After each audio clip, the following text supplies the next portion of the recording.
Sportiga Tager. Takule Sportiga Tager. Takule Sportiga Tager. Takule Sportiga Tager.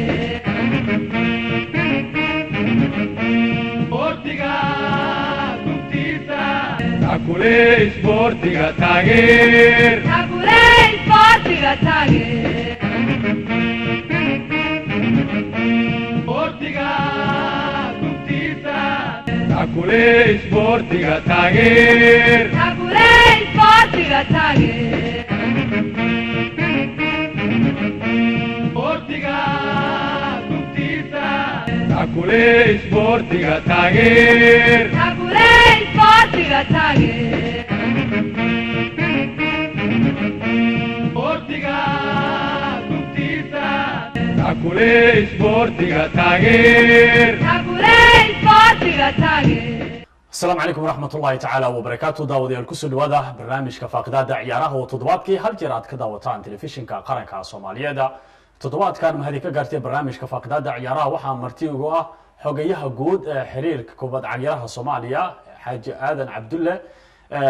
marka hore waxaan kugu soo dhaweynayaa barnaamijka faaqidaada ciyaaraha toddobaadkan Xaaji Aadan maadaama aad tahay xogayaha guud ee xiriirka kubadda cagta Soomaaliya. bismillaahir rahmaanir rahiim waa maastaa biibaye waa ku dhawahay barnaamijka. وطبعا كاغما تعليننا مدن حوغيه وقتiga barnaamijka aad u soo hortay su'aasha koowaad aan ku weydiinayo waxay tahay maadaama wax qabadkii ugu dambeeyay xiriirka kubadda cagta Soomaaliya sanadkii tagay barnaamijyo badan aynu ka sameynay safar ayaa ka dambeeyay dhamaadkii sanadkii tagay 2016 ilaa iyo sanadkii aynu ku guda jirno bilowgiisa 2017 ayadoo ay sidoo kale ay jiraan inay xiriirka kubadda cagta Soomaaliya isku diyaarinayaan tartanka kubadda cagta ee lagu qaban doono dalka Tunis. bismillaahir rahmaanir rahiim biiba waa maastaa sida caadiga barnaamijka ciyaaraha iyo shaqaalihiisa iyo shaqaalaha maaragtay telefishinka qaranka Soomaaliya sanad ayaan u diray ummadda Soomaaliyeed guud ahaan sanadkii la soo dhaafay wuxuu ahaa sanad runtii guul ah oo guul ku dhamaaday alxamdulillah shukran ilaahay ugu mahadcelinayna iyo shacbiga Soomaaliyeed oo garab istaagay sanadkan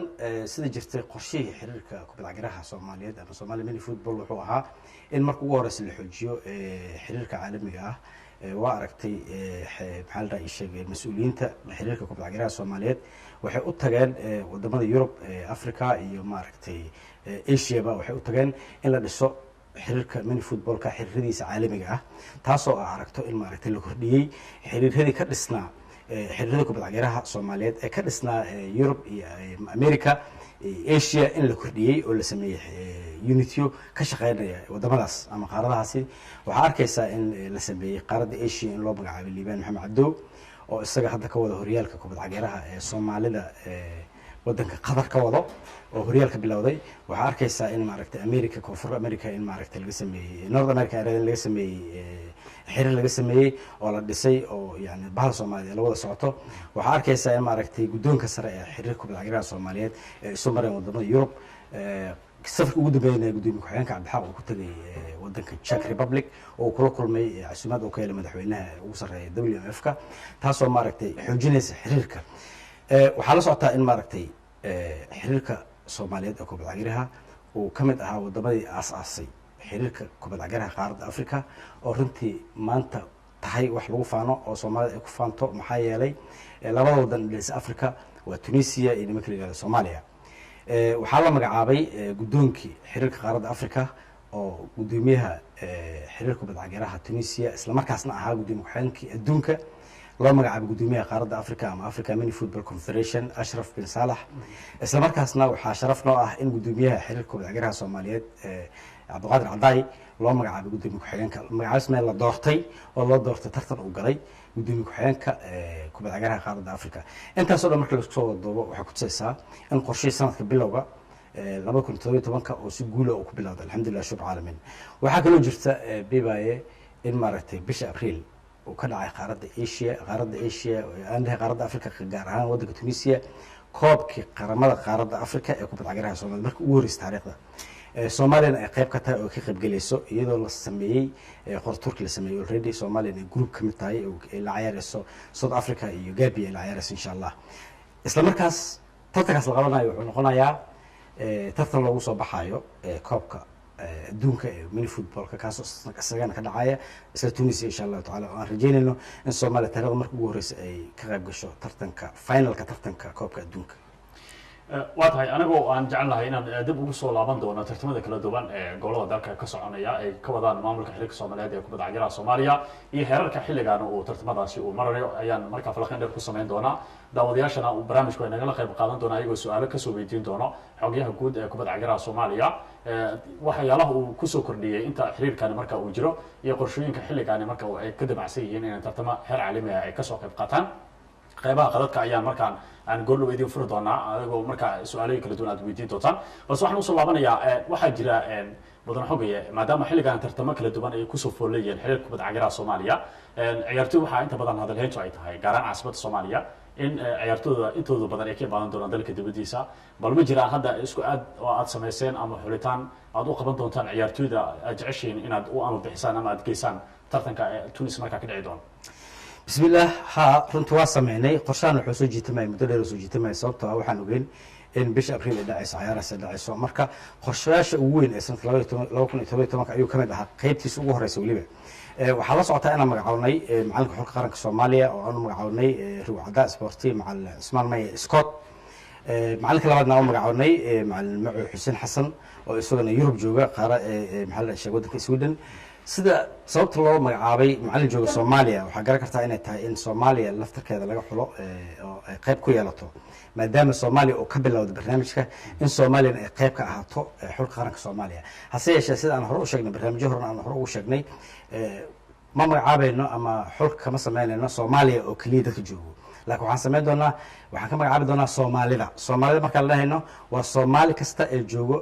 qaarada adduunka oo dhan meel walba uu ka joogo markaasna awood u leh inuu matalo xulka qaranka Soomaaliya marka Soomaalina waa lagu xuli doonaa insha Allah taala tirada inta doonta hal ay kaato adduunka kalena waa ku xuli doonaa insha Allah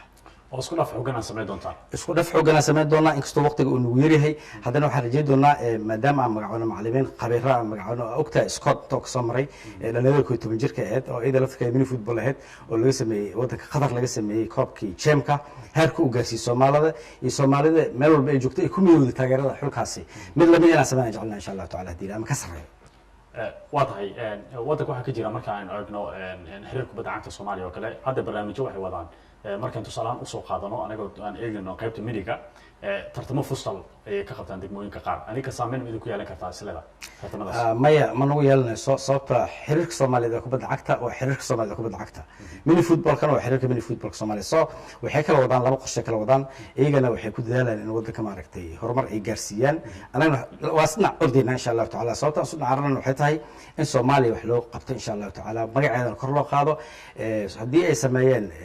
ciyaarihii kale oo aan ahayn 12 hadii ay sameeyeen guul la gaaro way sababtoo ah waxa arkaysaa tartamada futsalka iyo tartamada mini footballka iyo cid walba wixii ka soo baxay kubadda cagta lagu ciyaarayo intaas oo dhan waxay u yihiin fursad ay u yihiin in xiriir kubadda cagta oo fursad u helo mini footballkan oo fursad u helo sababtaas darteed tartamada aan ku galina gobolka ama aan galina qaaradaha adduunka aan galina adduunka waxay noqonayaan in Soomaaliya u soo baxay ciyaartoy wanaagsan marka labadaba waa iska shaqeynaa insha Allah taala hadii ilaahay waa tahay hadda xiriirka maadaama uu xiriir jiro uu yahay xiriirka kubadda cagta Soomaaliya waxa tahay xogeeyay guud xiriirka kubadda cagta Soomaaliya xajaadino hadda ma jiraan horyaalo toos ah u qabataan kooxaha ka diiwaangashan sida caasimada Soomaaliya ama gobolada dalka oo u diiwaangashan xiriirka kubadda cagta Soomaaliya halkuu ugu dambeeyay qorshe ahaa inaad sameyn doontaan garoon kubadda cagta oo full ah oo marka lagu qaban karo horyaal programkaas weli wuu jiraa weli wuxuu marayaa qaybihiisa ugu dambeeyay marayaa safarka aan ku sheegay ee guddoonka ama guddoomiye ku-xigeenka xiriirka mini footballka Cabdi Xaq oo ku tagay Czech Republic oo madaxweynaha adduunka ugu yeeray waxay qorshe weyn in laga wada hadlo qaab garoonka loo dhisi lahaa marka dhawaan marka ciyaaraha adduunka soo laabano ama ciyaaraha qaaradda Afrika ka soo laabano waxa ugu horeeyo qorshahan aan qabanayno insha Allah taala wuxuu noqon doonaa sidii garoonka loo dhisi lahaa insha Allah taala Soomaaliya loo dhisi lahaa qorsheena sida alla socoto qorshayaasha aan ku talagalnay sida loogu talagalay u dhacaan insha Allah taala ilaahay u mahad celinaa kana waxaan rajaynaynaa sida loogu talagalay inuu dhaco maadaama adduunka ay u helayeen maanta inay taageeraan Soomaalida oo ay garoon dhisan insha Allah taala waxaa kaloo jirto in shirkado badan oo yani Cabdi markuu tagay Czech Republic markuu tagay waxaa ku soo korortay xiriirka mini footballka shirkado badan oo raba inay maalgeliyaan mini footballka insha Allah taala kadib marka aan ka soo qayb galno ciyaarahan Tunisia lagu qabanayo safar ayaa jiro aan ku tagayno qaaradda Yurub sida Ingiriiska oo kale oo aan kula kulmayno shirkadaha sida ay u maalgelin lahaayeen xiriirka mini footballka insha Allah waatahay sidoo kale waxaa jira xiddig reer Brazil Thiago in uu ballanqaadyo waaweyn u sameeyay xiriirka kubadda cagta Soomaaliya sidoo kalena uu sheegay in garab xooggan uu siin doono ciyaartoyda dhalinta ah da'da yarta aan yiraahdo oo uu sheegay inay tababar la soo qaadan doonaan sida kooxaha ka dhisan horyaalka dalkaasi Brazil Santos Flamengo ballanqaadyada uu sameeyo kale soo ballanqaadadaas ay ku xusneed sanadka aynu ku jirno 2017 maadaama uu sheegay sidoo kale in qorshiisu uu yahay inuu imaan doono Soomaaliya Thiago sida uu ku bixiyay waraysiyo oo siiyay media Soomaalida waxaa jirto in maaragtay insha Allah taala aan ku balansanahay inuu yimaado Tunisia inuu yimaado oo nagala soo qayb galo insha Allah laba habeen ka hor aan wada hadlaynay wuxuu imaanayaa Tunisia uu imaanayaa maadaama weligeed annaga aan hore u kul aan sameyn oo wax kasta ay ahaayeen xiriir maaragtay dhinaca telefoonka iyo email aan wadaarsanay ahayd balse xiriirkaas oo aad u wanaagsan waa la socotaa inuu soo diray hadiido badan oo soo diray mini footballka oo kubadda ay ka mid ahaayeen hadda waxaan rajaynaynaa kulanka ugu horreeya forkfor inaan kula kulano Tunisia inaan kula kulano magaalada Tunis taasoo aan rajaynaynaa meeshaas kasii aan qaadno horumarka uu doonayay in Soomaaliya mini football ay gaaraan insha Allah waatahay aan u soo laabano qorshooyinka dalka gudihiisa aad ka wadaan hadda waxaa soconayay bilowgii ama dhamaadka aan yiraahdee sanadkii 2016 tartamo kala duwan oo gobolada dalka aad ka bilowdeen oo mini footballka qiibihiisa ay kala duwan halka hadda halku maraya tartamadaasi ma kuba soo ilaadaan soo kuba hadda sii soconay tartamada aan gobolka ka qabanay sideedaba tartanka marka la qabanayo waa iska joogto regional tournamentiga ama heerka gobol marka la waa iska joogto wali waa joogto qaar way dhabaadeen horyaalkooda hadda dib loo abaabulay oo dib loo bilaabaya qaarna wali hadda marka fiiriso gobolka Shabeellaha Dhexe oo kale tartanka wali waa ka socda wali dhex ayuu maraya gobolada qaar kood waa ku dhamaaday Boorama oo kale uu socyaa xiriirka Axmed Asari halkan aan ka salaamay waan u mahadcelinayaa iyo inta la shaqeysay xiriirkiisaba intaas oo dhan waxay ku tusaysaa mini footballka wali activity-giisa inuu socdo howlgalkiisana oo mar walba uu joogtay sanadkii markii aan abuurnay November 2015 ilaa maanta oo socdo waxaan rajaynaynaa in maaragtay markii xiriirka Soomaaliyeed ee mini footballka laga dhiso magaalada Muqdisho asagoo dhameystiran oo divisionka koowaad ama Serie A markii aan sameeyno oo qorshaha sanadkan noogu jira insha Allah taala markaas wax walba iiga fidi doona insha Allah taala hadii la yiraahdo waatahay hadda maxay ka faa'iidi karaan sileedahay dhalinyaradaas tartamadaas aad u qabateen ma jiraan xiriirada kala duwan ee idin soo sameeyeen runtii dadka aan u qabanno inta badan waxay helaan moral support waxa la yiraahdo ayay helaan niyad ayaa u dhismata waa la socotaa sida hore u sheegnay ciyaartooyda ku nool Boorama oo kale hadda markaan tusaale ka soo qaadano gobolka Oodal oo kale sanadadii hore ama inta maaragtay 15 sano ugu dambeysay moral ama niyad ma lahayn yani inuu matalo xulka qaranka Soomaaliya inuu matalo laakiin maanta asaga ciyaartooygaas ah garsoorki maamulka inta wax rajeynayaan oo rajo badan ay ka qabaan inay maamulaan qaranka Soomaaliya inay yani representative ay ka noqdaan qaranka Soomaaliya oo ay matalaan salamada ilaa Kismaayo oo kale cidul maanta waxay diyaar u tahay inay matasho qaranka Soomaaliya ama hal ciyaartoy maamul ha ahaado garsoor ha ahaado taageer ha ahaado intaba insha Allah taala marka taas waa wax cusub oo ku soo kordhay Soomaaliya waan ku faraxsanahay insha Allah waatahay halku maraya tababaradii aad u ballan qaadeen garsoorayaal marka uu si qaas u lahaanaya xiriirka kubadda cagta Soomaaliya runtii waxaa la qabtaa hadda wadanka Liibiya yiraahdo ay u qabtaan qaaradda Afrika tartan garsoorayaasha Soomaaliya waa second ayaga ku xigay insha Allah taala mar dhow waxaan rajaynaynaa waxyaabaha hadda diidayo in maanta la qabto waxay tahay April oo inuu soo ciyaaray qaaradda Afrika isla markaasna ah reeb koobka adduunka marka kaas oo soo dhamaado Soomaaliya waa wadanka ugu horeeyo oo qaaradda Afrika ay u soo dirado marka dhinaca kale marka uu sheego qaaradda Afrika marka leen anaga kamida guddoonkeena ayaa wuxuu yahay guddoomiye ku xigeenka koowaad ee qaaradda Afrika marka sanad ku weey doona insha Allah taala waata marka waxa salaadahay in qorshahaasi uu noqon doono mid hirgeli doono oo absolutely qorshahaas qorshe maaragtay aan diyaarno way waliba garsoorka oo guddi garsoor aan dhisnay annaga laftirkan waxaan u diyaar garoobaynaa xilliga marka lagu soo aado in aan naga dhameystirnaa dhinaca garsoorka insha Allah taala si loo helo tababar fiican insha Allah waatahay gudoomiye ku-xigeenka xiriirka kubadda cagta Soomaaliya mudan Cabdixaaq oo waraysi dhawaan aan la yeeshay waxa uu ii sheegay in ballanqaadyo xoogan loo soo sameeyay sanadkan gudihiisa ay hirgelin doonaan taa oo dhinaca qalabka sanada si xoogan ay ugu qayb qaadan doonaan marka misleedahay isbedel xoogan ay marka ku soo roogi kartaa faa'iidana ay u tahay ciyaartoyda Soomaaliyeed waxaan rajaynaynaa bibaye in sanadkii 2016 wuxuu ku dhamaaday sida la socoto adeeg laftirka soo tabanaysay guul balaaran oo waliba wixii aan rajaynayno wax ka badan sanadkan rajo inta hore ka badan ayaan qabnaa insha allahu tacaala sababtoo ah sanadka hore xiriirka caalamiga uu nagu yaraa soomaaliya ayaan aad uga shaqeyn gudaheeda laakiin sanadkan xoogga saarnay dhinaca dibaddan saarnay oo aan jecelnahay insha allahu tacaala in faham badan iyo resource badan laga heli doono oo laga heli doono tababaro laga heli doono wax walba qalab laga heli doono insha allahu tacaala taasoo kordhin doonto niyaddeena iyo niyadda soomaalida insha allahu tacaala waata ma jiraan gobollo Soomaaliya oo kamid ah oo aan wali xiriirka kubadda cagta Soomaaliya uusan gaarin ama tartan ka qaban ma jiraan annaga 18 gobol waa soo wada marnay hadda maanta wax noo dhiman haba yaraatee ma jiraan 18 gobol waddanka markii la dhihi jiray 18 gobol hadda waxaa arkaysaa in la sameeyey goboleedyada waxay magacaawdeen gobollo cusub ay magacaawdeen laakiin annaga waxa ku xisaabtan waxay tahay 18 gobol ee Soomaaliya 18 gobol Soomaaliya gobol aan marin haba yaraatee ma jirto hadda isteed caadi ah la sameeyo oo maamul goboleed oo marka lagu magacaabo kale sida Hirshabelle kala Galmudug Puntland Koonfur Galbeed ma jiraan marka hadda isha markaan eegno dhamaystir ku aadan inaad wada shaqeyn xooganeeda dhex marayso ha sababtoo ah marka hore 18 gobol aan ku shaqeynaynay laakiin hadda sida uu bedelmayso siyaasadda Soomaaliya uu bedelmayso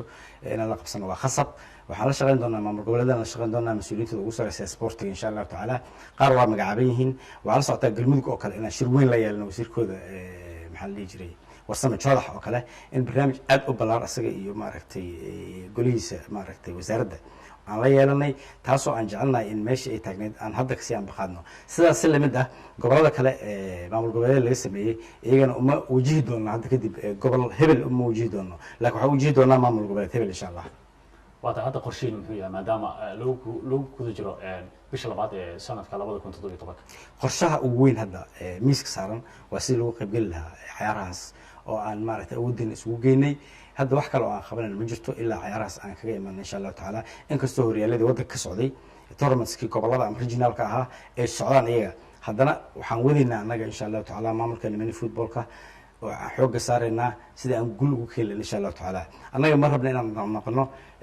calanka Soomaaliya geeyna meesha ma naqanayna insha Allah taala waxaan naqanaynaa xuquuq qaran oo Soomaaliyeed oo guul raadinayna inaan geyn doono insha Allah waa natiijooyin ka soo gaaray insha Allah waa tahay dawladda sida aad arkaysaan xogayaha guud ee kubadda cagta Soomaaliya mudane Xaji Aadan ayaa marka barnaamijka marti igu ah qaybaha qadadka telefoonada waad ka qayb qaadan doontaa adigoo marka cid waliba su'aasha uu doono oo ka soo weydiin doono meel waliba dalkii dibadiisa ba ka joogo waxaan idin si aan baqadeena hadda waxa jirta ciyaartooy haminaya inay la soo xiriiraan xiriirka kubadda cagta Soomaaliya si maadaama aad dhawaan aad saaciseen in uu jiro tartan isreeb ee ka dhici doona dalka Tunis ciyaartooy walba inta anaga aan la socono oo hadda aan moodin inay yihiin professionalkeena Soomaaliya ka ciyaaro iyo kuwa dibadda ka ciyaara intaba oo yani hadda ka hor aan sheegnay afgoy oo kamid yahay oo kale waxaan rajaynaynaa insha Allah taala kuwii anaga aysan gacanteena gaarin inay nala soo xiriiraan insha Allah taala kii maaragtay macalinka Soomaaliyeed iyo guddiga farsamada xiriirka bani footballka Soomaaliya ay u gartaan inuu ka qayb galayo tartankaas waa la xulaya insha Allah taala inkastoo aan marayno meelihii ugu dambeeyay insha Allah taala waqtiga oo soo koobay marka waxaan rajaynaynaa باذن الله in maaragtay ciyaartooydii yani soo arka inuu matali karo xulka qaranka Soomaaliya ma ku xilna anaga min football ciyaarta laakiin shuruucda min footballka xiriirka kubadda cagta shuruuciisa waxaa moodaa garoonka marka la galayo in waxyaabo yar ay kala duwan yihiin nin kasta oo ciyaari kara kubadda cagta isla markaasna u qalma inuu min footballka matalo oo calanka Soomaaliya uu matalo anaga diyaar ah insha Allah taala waan soo dhaweynaa ma jiraan xafiiso gaar ahaan oo xiriirka kubadda cagta Soomaaliya ay toos ciyaartooyda marka ku xirnaan ama wakiilada u sameeyeen ciyaartooyda si la xajooda waxay la soo xiriir karaan xiriirka xafiiskiisa oo ka furay Xamarweyne oo fadhiyo macallin Scott macalinka qaranka Soomaaliya macallin Scott insha Allah marka la yiraahdo ciyaartooyda joogta Soomaaliya oo kale laakiin ciyaartooyda kale waxay la xiriir karaan Macow oo jooga waddanka Suudaan insha Allah waa tahay marka waxaad leedahay ma hal degmo kaliya hadda ay ku ag tahay mas waxa jira degmooyinka kale xafiiso qaar aad u sameeysan maya sida gobolada aad ugu soo dhisteen xafiiso gobolada oo kale yani anaga gobolada waa la soconaa cidda matalaysa xulka qaranka oo aan keeli karno hase yeeshee xafiiskan ugu weyn wuxuu ku yaalaa oo macalinka oo fadhiyo magaalada Muqdisho ku yaalaa taas ayay la soo xiriir karaan inkastoo ciyaartooy hadda maaragtay xulitaanka uu marayo waqtiga ugu dambeysay oo marayo waxa dhiman aad ay u yihiin maxaa yeelay hadda kadib waxaan gelaynaa qaabka bixitaanka iyo qaabkii maaragtay loo wajiilay si uu gaar la Tunisia oo kale sababtoo hal bil kaliya ay samaynta hal bil oo kaliya inta kale xulitaanka ku soo jirnay waqtiga ugu dambeeyay xulitaanka ku jirnaa haddii uu ku guuleysto ciyaartooy inuu ka qayb galo wuxuu la xiriiri karaa macaliskooda la xiriiri karaa ama macallimacooda la xiriiri karaa markay ay galaan facebookgeena ama website-keen oo kale ayaa ka fudud waxay ku ogaan karaan meesha keliya ay ka bilaabi karaan inay maaragtay ay ka sameeyaan application ilaa waa application mugtahay applicationka meesha ay ka sameyn karaan waa inay fiiriyaan facebookgeena ama ay fiiriyaan website-keena waa tahay aad maasan tahay mudane xogaya bal tartankan tunis waa tartanka ugu saaray qaranka uu ka qayb geli doono mini football tartamada xigana bal waad noo shaacin doontaa intaan barnaamijka ku guda jirno qeybaha daawadayaasha ayaan siin doonaa si aan fursadda barnaamijka nagala qayb qaataan daawadaha ugu horeeya ayaan kusoo dhaweynayaa halo daawad asalaamu calaykum walaan magacaaga kusoo dhawo barnaamijka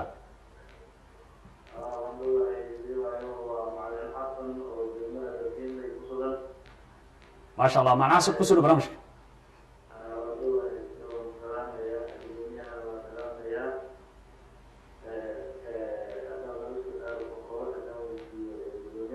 وحقيقة جود حلوكم بتعجيرة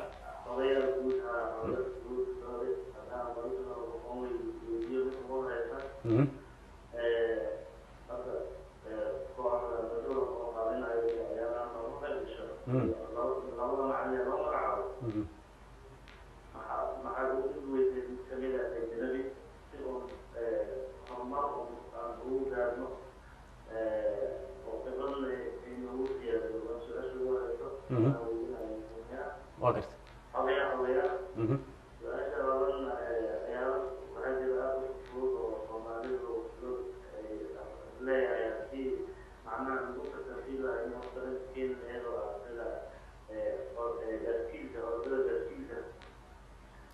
واضح هذا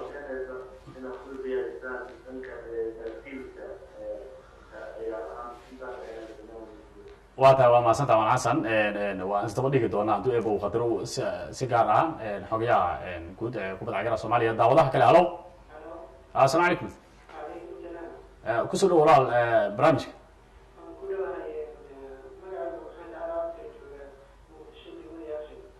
ku celi magaca waa tahay maxamedow aragtidaada hay soo daa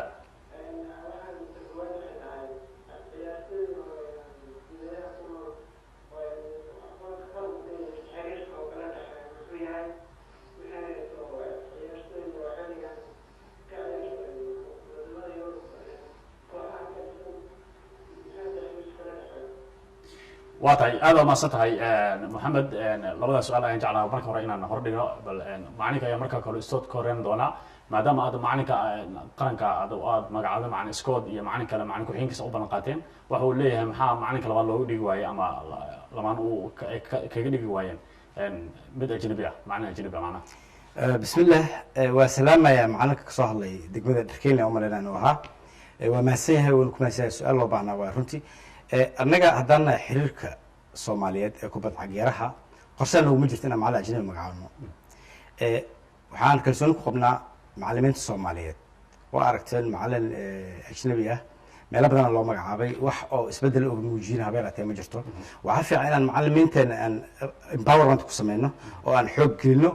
iyaga ayaa maaragtay laga dhigi karaa wax ka wanaagsan macalimiinta ajnabiga sababtoo ah Soomaaliya waageedii hore macalimiinta ay wadi jirtay macalimiin Soomaali ay jireen guulo ay soo jireen inkastoo aan dhigi karin guulahaas guulo aad u ballaaran keenan haddana guulaha maanta aan hiigsanayno kuwa ka fiican ay gaari jireen macalimiin Soomaaliya hadda waxaa arkaysaa macalimiin badan oo ajnabi xiriirka Soomaaliya kubadda cagta kala markaa fikisid dhowr mar ay isku dayeen inay wax kordhiyaan oo ay macalimiin ajnabi keenaan laakiin maanta waxaa la ogaaday in macalinka Soomaaliyeed uu dhaamo macalinka ajnabiga inuu dhaamo haddii macalimiinteena Soomaaliyeed aan wax barno haddii macalimiinta Soomaaliyeed aan awood siino haddii macalimiinteena Soomaaliyeed aan ku kalsoon oo kalsooni aan laftiga dareenkeena uu galo waxaa imaanayso ciyaartooyga Soomaaliyeed ee ciyaaraya waa Soomaali hadda maanta ma sameyn karno ciyaartooy ajnabi aan ka soo Soomaaliya metel aan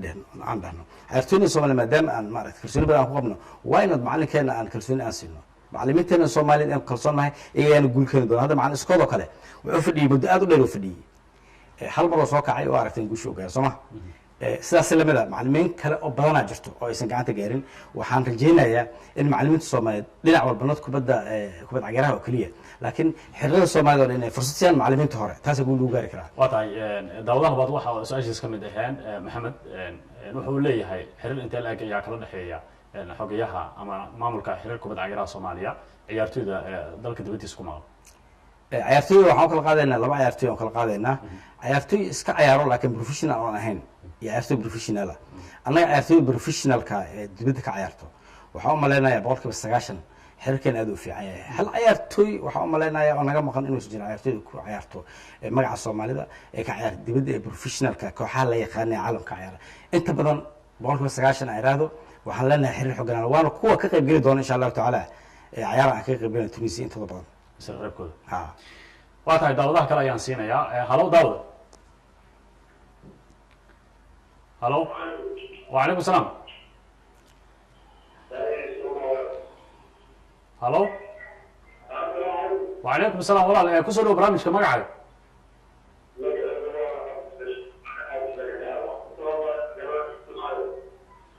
عبد الرشيد كسمايو عبد الرشيد كسروا برامجك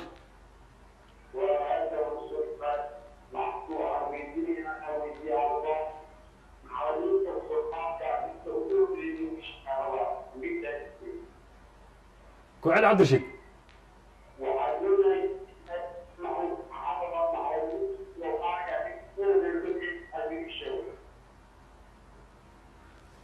waa tahay aad ma san tahay waan kaaga mahadcelinaya waqtiga barnaamijka aad u soo hortay daawadaha kale alo assalaamu calaykum waan filaya daawadahaasi khadka ayaa ka go'ay daawadaha kale ayaan barnaamijka kusoo dhaweynaya alo assalaamu calaykum walaal kusoo dhow barnaamijka magacaaga ku celi magaca amiin walawe maasha allah kusoo dhow barnaamijka haye haddaad su-aal barnaamijka aad wado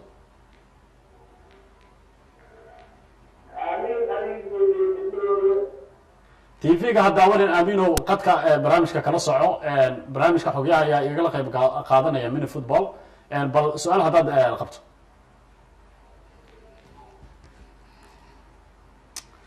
waan filaya waan ka gudbaynaa aamin dhinaca telefishinka ku mashquulay waan kaaga mahadcelinaya barnaamijka aad waqti aad usoo hortay daawadaha kale alow waxaan ka codsanaynaa daawadayaasha inay qadka oo keliya barnaamijka nagala socdaan aysan sugin tv-ga daawadayaal aad u fara badan ee qaybta tv-ga ku mashquulaya daawadaha kale alow assalaamu calaykum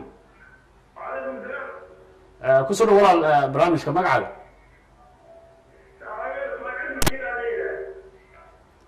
ismaaciil intee joogtaa ismaaciil telefishinka ayaa toos aad barnaamijka ugula socotaa halkeed joogtaa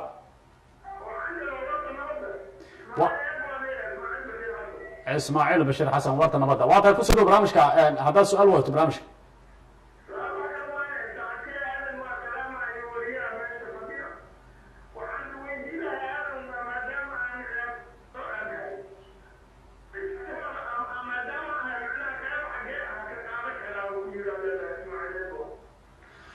waa aad mahadsan tahay waa si wanaagsan ayuu ku gartay xogyaha uu dhowl cadeeyay inuu aad ku fahmaan jeclahay waxaan jeclahay daawadaha kale inaan siiyo ismaaciiltiisa adiga ayaa ka jawaabi doona daawadaha kale alo alo assalaamu calaykum alo waan ka gudbaynaa qaybta telefoonada dib ayaan ugu soo laaban doonaa xogya adiga ayaan markaan dib kugu soo laabtay ninka qadka ugu dambeeya waa fahansan tahay ismaaciil abo ismaaciil bashir waa salaamaya saaxiibkay marna maaragtay naadiga albeder aan ugu wada tirsanaan jirnay ismaaciil salaan deeran cabdiraaya runtii goolhaye wanaagsan waa ismaaciil haddana waa ciyaartooy ka tirsan filartoorka sidaan rajeynayo oo waqtiga ugu dambeeyey bombere aan rajeynaya insha allahu tacaala in uu weli oo cayaaro waa active player waa weli ismaaciil kubadda cagta waqti dheer oo soo ciyaarayay runtii ciyaartooy lagu yaqaana spiritna wuu ahaa waxaan rajeynaya insha allahu tacaala ismaaciil dadka u baahan oo kamid yahay sababtoo ah waxaan rajeynaya haddii uu nala soo xiriiro ismaaciil in mini footballka goolhayaashiisa in maaragtay wax badan uu ka tiri doono ciyaartooy badan jirto sida ismaaciil oo kala oo weli iska fadhiso oo aan gacanta loo hatin waxaan u ballan qaadaynaa ciyaartooydii hore ee soomaalida ee cuslaatay cid walbo doorka ay ka lahayd ciyaaraha in maaragtay anaga aan sii doono insha allahu tacaala xiriirkan mini footballka ma xiriir shakhsi uu leeyahay waa xiriir soomaaliyeed sida magaciisa ku xusan waxaan rajeynaynaa cid walba oo soomaaliyeed halkana aniga oo ka faa'iideysanayo telefoonka ismaaciil oo soo diray aan baaq ugu dirayaa ciyaartooy walba ee soomaaliyeed inuu maaragtay albaabka u furan yahay oo kasoo qayb gali doono horumarinta mini footballka soomaaliya insha allah waa tahay dhawaan waxaad ku dhawaaqdeen in dhammaan hore aad u sheegtay in ciyaartoydii cuslaato oo dhan oo xulka qaranka qaybihiisa kala duwan kaga soo qayb qaatay inaad markaa ay la soo xiriiri karaan barnaamijyo hore ayaad barnaamijka ballanqaadi ugu samaysay hadda waxaa jiraan ciyaartoy qaar ah oo aan xiriirka kubadda cagaraha soomaaliya aan ku dhex aragnay tusaale ahaan markaa soo qaadan oo kale macalin iskood oo kale macalimiin uu ka mid yahay Senegal oo kale iyo ciyaartoy aad u fara badan ayaa markaa qaranka Soomaaliya sumcad ku lahaa ayaa ka dhex muuqdo waa tahay qaybta qadadka telefoonka ayaan siinayaa anagoo su'aalaha kale dib aan ugu soo laaban doona halo halo halo assalaamu calaykum walaal ku soo dhow barnaamijka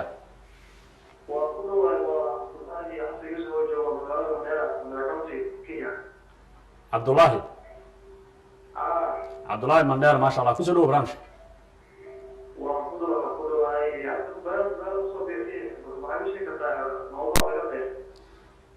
maadaama cabdullaahi waxaa barnaamijka igala qayb qaadanaya xogeyaha guud ee xiriirka kubadda cagaraha Soomaaliya xaaji aadan cabdulle waxa uu sharxad uu ka bixiyay inay dhawaan ee tartanka isreebka Tunis lagu qaban doono xiriirka mini football oo loo diyaar garoobaya qayb qaadashada koobka ama World Cup-ka koobka adduunka marka su'aal maxaad weydiinaysaa xogeyaha oo aad ku darsanaysaa taliyo tusaale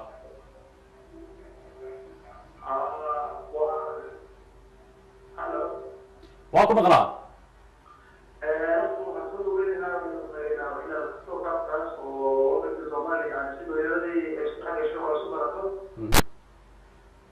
waa garta cabdalla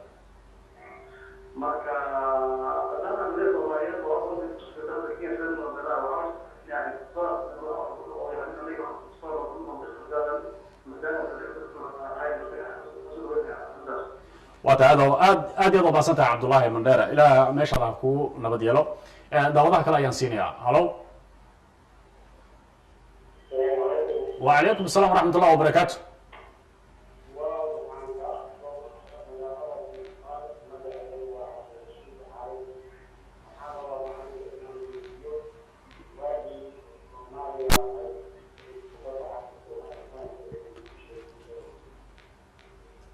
عبد الرشيد كوعلي سؤاشا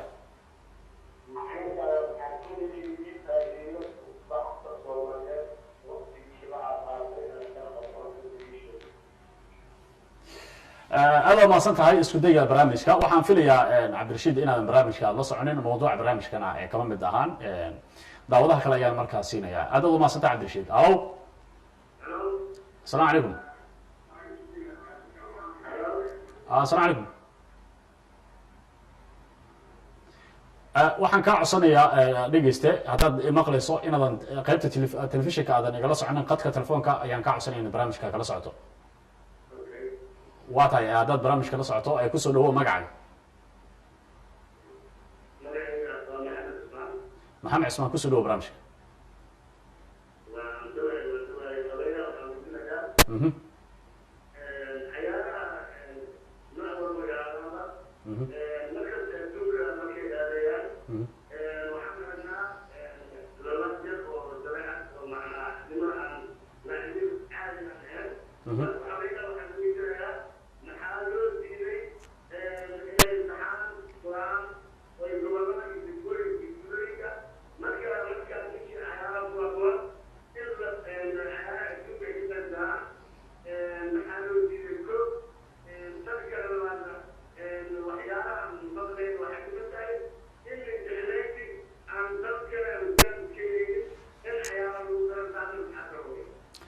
aad u baasata cabdiraad isku day aad u wanaagsan waaye waa hordhiga labada su'aalood aad weydiisay mid waxa ay tahay inta badan Soomaalidu waxa ka badatay oo caado u noqotay in markay tartamo ka qayb qaadanayaan calanka ayaan geenay guuldarooyin ay marka dhinac waliba ay la soo wadaan marka loo eego dhamaan isboortiga qaybiisa kala duwan waxa uu leeyahay marka hore waa in laga baaran degaa sida su'aashiisa ay jawaabteeda aan u fahmay waa in laga baaran degaa waa in gobolada dalka la tagaa ciyaartooy fara badan oo tayo leh wanaagsan qaranka Soomaaliya meel wanaagsan gaarsiin kara in la soo xulo arrintaas oo kale ayuu markaa hordhiga waa maasiyahay walaalkay waxaan rabaa inaan u sheego horena u sheegay barnaamijkan bilowgiisana oo ku sheegnay Soomaaliya mini football ama kubadda cagaraha Soomaaliya xiriirkiisa ma aha mid geenaya calanka ama ka qaybgal xiiseynayo xiriirka mini football wuxuu ku talagalay isbedel inuu sameeyo sababta waxyaabo uu dhashaba markiis hore Soomaaliya mini football dhalashadiisa waxay ahayd inuu sameeyo isbedel inuu sameeyo oo nad maaragta kubadda cagta laakiin qaabka ciyaaraha Soomaaliya u dhaqmaan ha ahaato maamul ha ahaato xulis ha ahaato ka qaybgal intaba inaan ku sameeyno insha Allah taala isbedel la dareemi karo insha Allah taala sida uu sheegay gobolada Soomaaliya waa tagnay tuulooyinkooda waa tagnay waxyaabay ugu horeeyay sanadkii aan ku dabaaldegnay ahayd 2016 waxaan maleynayaa in walaalkii uusan barnaamijka mini footballka oo kala qabsaday maxal ay sheegay waraysigan oo kala qabsaday balse uusan la socon taariikhiin sanadkii la soo dhaafay waxay mini footballka ay soo qabteen mini footballka waxay soo qabteen gobol walba oo Soomaaliya way tageen ciyaartoy walba macallin walba iyo maamul kasta way soo kulmeen waxay ka fureen ciyaaray ka fureen ama heer degmo ha ahaado ama heer gobol ha ahaado intaba marka waxaan rajaynaynaa xanuunka asaga haayo dartiisa ay u dhashay mini footballka waxaan rajaynaynaa marka mini footballka inuu ku dhicin trapkii ama shabaq oo ku dhacay xiriirada kale ee Soomaaliyeed saas rajaynaa insha Allah waxa sidoo kale su'aalihiisa kamid ahaa in qaran Soomaaliya markuu baxayo kale nin jecel soo jiro ciyaartooyda kale oo wanaagsanaa oo professional ka ahaa oo doonaya talentiga ugu wanaagsan inuu ka gaaro xirfadiisa marka la hakinayo oo mid aan talent wanaagsan lahayn la wadanayo kale taas laftirkeeda waa sheegnay sababtoo ah annaga marka aragtid nepotism waxa la yiraahdaa ama nin jeclaysiga waxa la yiraahdaa marka fiirisid waa conflict interest conflict waxa la yiraahdaa way sababtoo ah ninka aniga la dhashay ee nin kale ee Soomaaliyeed markii aan door bidan ninka aniga la dhashay waxaan ku dhacaynaa wixii hore noogu dhacay oo kale laakiin maanta aniga hadda xogay guud ahay ciyaartooyda xulmo waa qaanba wallahi ka tahay ciyaartooyda la xulay ee Soomaaliyeed macallin Scott iyo macallin Macu ee xuleen hal nin aan ka saa kuma jiro marka waxaad u deyseen waxaan u deynay macallimiinta iyaga awood leh iyaga xulan kara insha Allah taala marka waxaan rajaynaynaa in jeclaysa meesha inuu soo gelin annagana waa kormeerina waa la soconaynaa insha Allah taala waa tahay maxamed aad u maasan tahay daawadaha kale waqtiga barnaamijka u soo horeeyaan siinaya halo daawad halo wa alaykum salaam magaca waa ku maqlaa telefonkayga la socodsan magaca iyo deegaanka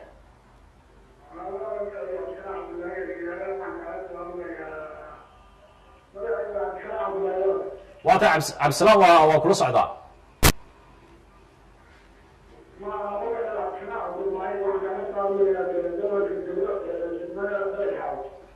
وقرتي هذا البرامج كلا صعد.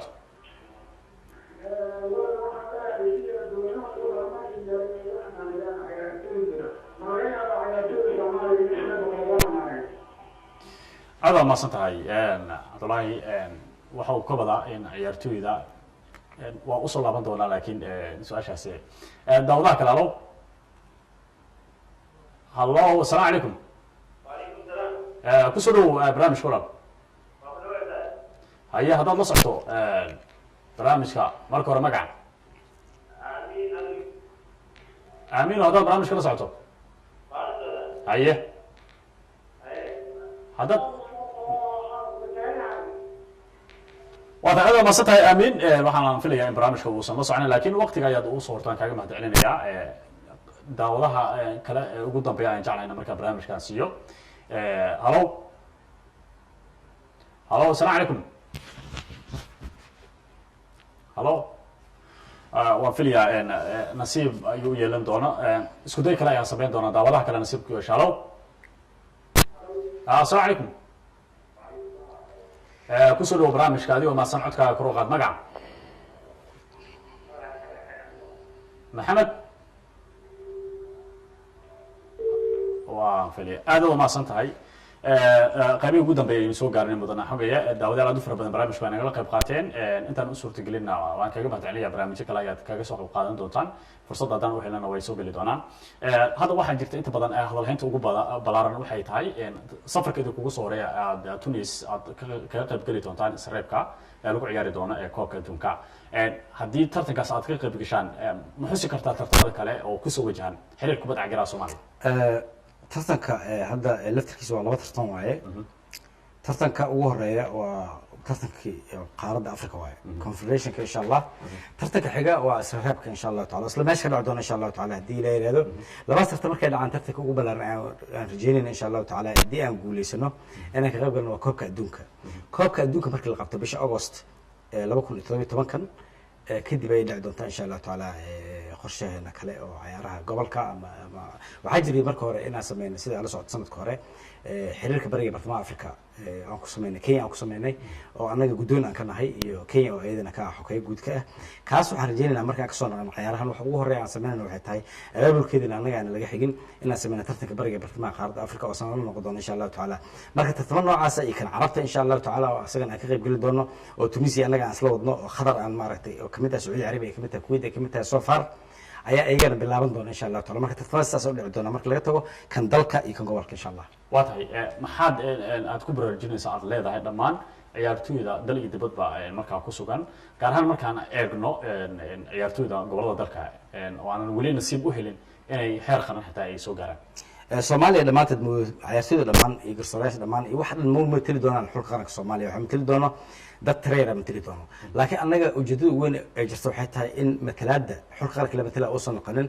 meel qura inaysan noqon insha Allah taala oo ay noqoto Soomaaliya oo dhan marka fursadaas waxay u furan tahay nin walba oo Soomaaliyeed ciyaartooy walba oo Soomaaliyeed meel walba oo jooga insha Allah taala wiilka Soomaaliyeed ee jooga Soomaaliya magaalada Muqdisho ee ka jooga North America ka jooga South Africa ee ka jooga Kismaayo Boorama intana way furan tahay insha Allah taala hadii la yiraahdo qaranka Soomaaliyeed waxaan nagu ballan qaadaynaa Soomaaliya in matalaadiisa ay ka qayb qaataan ciyaartooy walba xuquuq ay u leeyahay nin walba ay matali kara awoodiisa ay gaarsitaa inuu matalo calanka Soomaaliya oo aan u aragno ninkaas oo matali doona laakiin waxaan ballan qaadaynaa in jeclaasiga xiriirka Soomaaliyeed ee kubadda cagta inta anaga aan joogno aysan dhici doonin insha Allah waa tahay ma jiraan mudan xogeeya kormeero aad ku sameysaan marar qaar gobolada dalka tartanada ka socda ha sababtoo aniga laftirkeyga mar waxaan ka imid degmada Jowhar ka imid oo aan koob ku soo dhiibay sidaas la mid ah mas'uuliyiinta kale xiriirka mini footballka Soomaaliya ayagana waxay tagaan gobolada dalka ay tagaan qaar waxay ka mid yihiin guddoonka ayaa wuxuu ka mid yahay gobolada Soomaaliyeed ayaa waxay ka mid yihiin xubnihii sare ee mini footballka Soomaaliya sidaas awgeed kormeerkeena monitoringkeena aad u socdaa meel walba maadaama nagu soo fooleeyeen ciyaaro oo qaranka Soomaaliya uu ka qayb galayo waa ku qasbanaan marka hore hadda iyo wax ka dambeeyna waa sameyn doonaa insha Allah taala hadii la yiraahdo waa tahay gabagabada barnaamijka aynu mudana xog soo gaarnay maxaad ugu baaqaysaa ummadda Soomaaliyeed oo ka daawanaya telefishinka qaranka Soomaaliyeed ganacsatada ha ugu badnaadaan oo aan ilaa iyo hadda aan u soo jeesanin markii loo eego horumarka isboortiga dhinaca waliba horta baaq ugu horeeyo waxaan u dirayaa ummadda Soomaaliyeed inay taageeraan qaranka Soomaaliya ciyaaraha kaga qayb galaya Tunisia dadka diaspora ee dibadda ku nool inta badan meelihii aan soo marray ballan qaadeen laakiin waxaan rajeynayaa dadka Soomaaliyeed ee magaalada Muqdisho iyo gobolada Soomaaliya degan inay u soo jeestaan mini footballka oo horumar aad u ballaaran sameynayo ganacsatada Soomaaliyeed ee ku nool magaalada Muqdisho iyo gobolada dalka iyagana waxaan soo jeedinayaa inay wax un maaragtay waxay ka shaqeystaan ummadda Soomaaliyeed ka shaqeystaan marka ummadda Soomaaliyeed marka ay ka shaqeystaan oo ay dhaqaale ka helaan waxa fiican ummadda Soomaaliyeed inay dib ugu celiyaan khalaas ay heleen wax kamida at least 1% inay dib ugu celiyaan marka waxaan rajeynaynaa shirkadaha weyn ee Soomaaliyeed inay ayaga laftirkooda u soo jeestaan kaliya ma mini footballka laakiin ciyaaraha oo qayb kamid ah arrimaha bulshada oo aad u ballaaran ah inay ayaga laftirkooda dib u soo fiiriyaan oo soo jilcaan ay kamid noqdaan taageerayaasha ciyaaraha insha Allah taala gaar ahaan waxaan leeyahay mini footballka oo soo fool leedahay ciyaaro qaran oo soo qeyb caalamiya iyo mid adduun oo aan rajeynaynaa ka qayb galnaa tartanka kadib insha Allah taala waxaan kaloo rabaa inaan ugu baaqo macallimiinta Soomaaliyeed ciyaartooyda cuslaatay hore nooca doon hada sidaan hore ugu baaqnay inay soo garab istaagaan mini footballka oo ah meel ay maaragtay masiirkiisa ay ka tali karaan oo ah runtii meel ay waxa ay hayaan ay u gudbin karaan channel ay ku gudbi karaan experience-gooda iyo aqoontooda ugu gudbi doonaan generation cusub soo baxa insha Allah waa tahay aad maasan tahay madan xoogay waan kaaga madalnaa waqtiga barnaamijka aad u soo hortay intaas ayaana ku soo afmeerayaa toddobaadkan barnaamijka faaqdaada ciyaaraha oo aad ka daawanaysan telefishinka qaranka Soomaaliyeed aad baan ugu mahadcelinayaa dhammaan daawadayaasha barnaamijka la qayb galay intaan u suurtagelina barnaamijyada dambe ayay fursad u heli doonaan hadduu eebo uu qadaro waan kaaga mahadcelinayaa waqtiga madan xoogay waan rajeynayaa inaad natiijooyin kala duwan ka keeni doontaan tartanka Tunis Israelka aad u aadi doontaan hadduu eebo uu qadaro tan iyo barnaamij mid kala mid ah intaynu ku kulmi doono toddobaadka xiga وصاحبكم محمد إبراهيم بيبا ويكون عافية أمان الله Sportiga tager Takulei sportiga tager Takulei sportiga tager Takulei sportiga tager Sportiga tuttita Takulei sportiga tager Takulei sportiga tager Sportiga tuttita Takulei sportiga tager Takulei sportiga tager Sportiga tuttita Takulei sportiga tager Takulei taageer Sportiga gubtiisa Takule sportiga taageer Takule sportiga taageer